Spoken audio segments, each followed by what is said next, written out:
Okay, hi everyone, I'm Addie Hummelt and I'm one of the leaders of OES Stories, and today I will be interviewing Colin Hurliman on his commitment to play lacrosse next year at Clarkson University.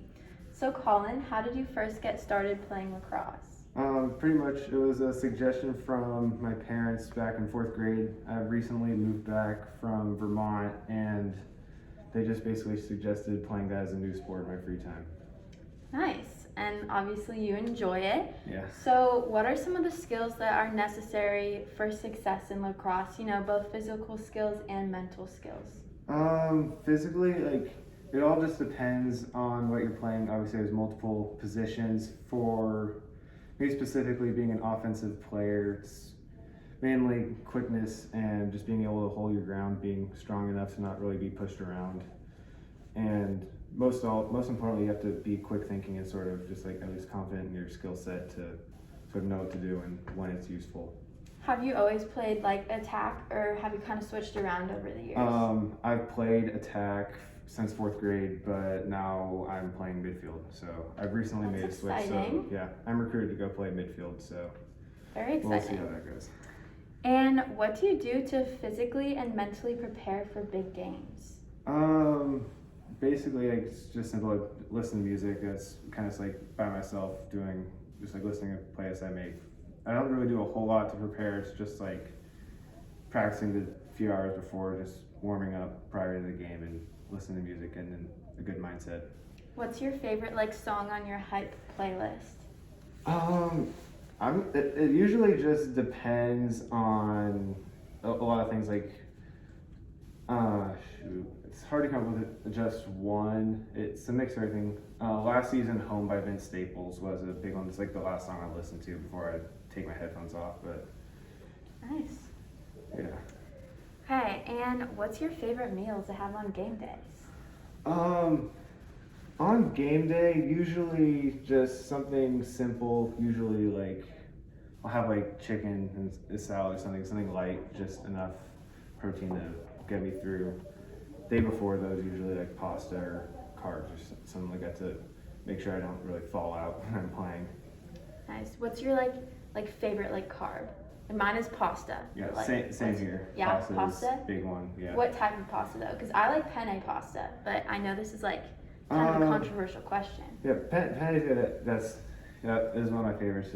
Linguine is also up there. Nice. So. And who's been your biggest inspiration in the OES lacrosse program? It's hard to really say one. I've had multiple, mainly Luke Morissette and Alex Slusher. Alex was the captain my freshman year, and he kind of took me under his wing and taught me a lot of stuff about the program, about the team, and obviously he was an amazing player, so it was someone that I could look up to.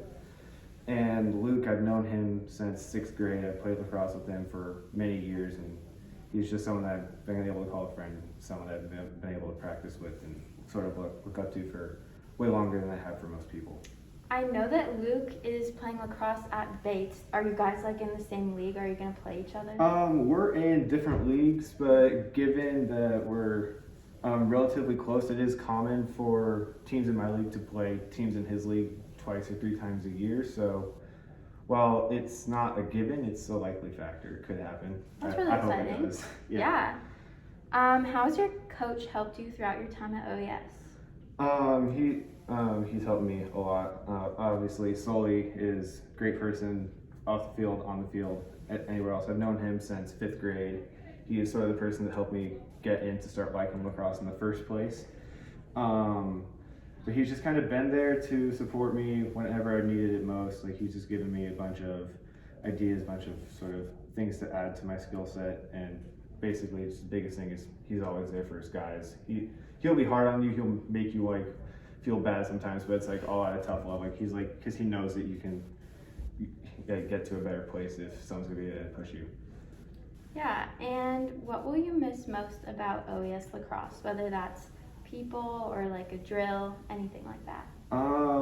Sort of the culture that's behind it. For in Oregon school especially, you don't really see this often. Having people like Sully and the other coaches, it's just been an opportunity that I'll be forever thankful for, because it's something that, and even back east where it's super popular, you don't really come across stuff like this often.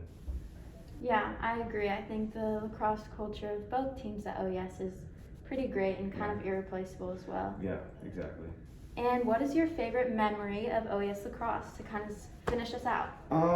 I'd really have to go with my favorite memory is probably the first practice and first game back after COVID, because it was, for games at least, it was like 672 days is what I think it was, or something like that.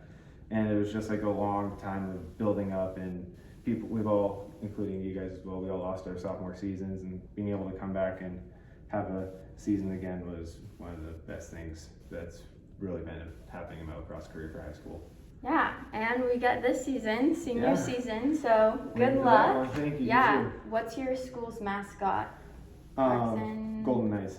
Golden Knights. Go Golden Knights.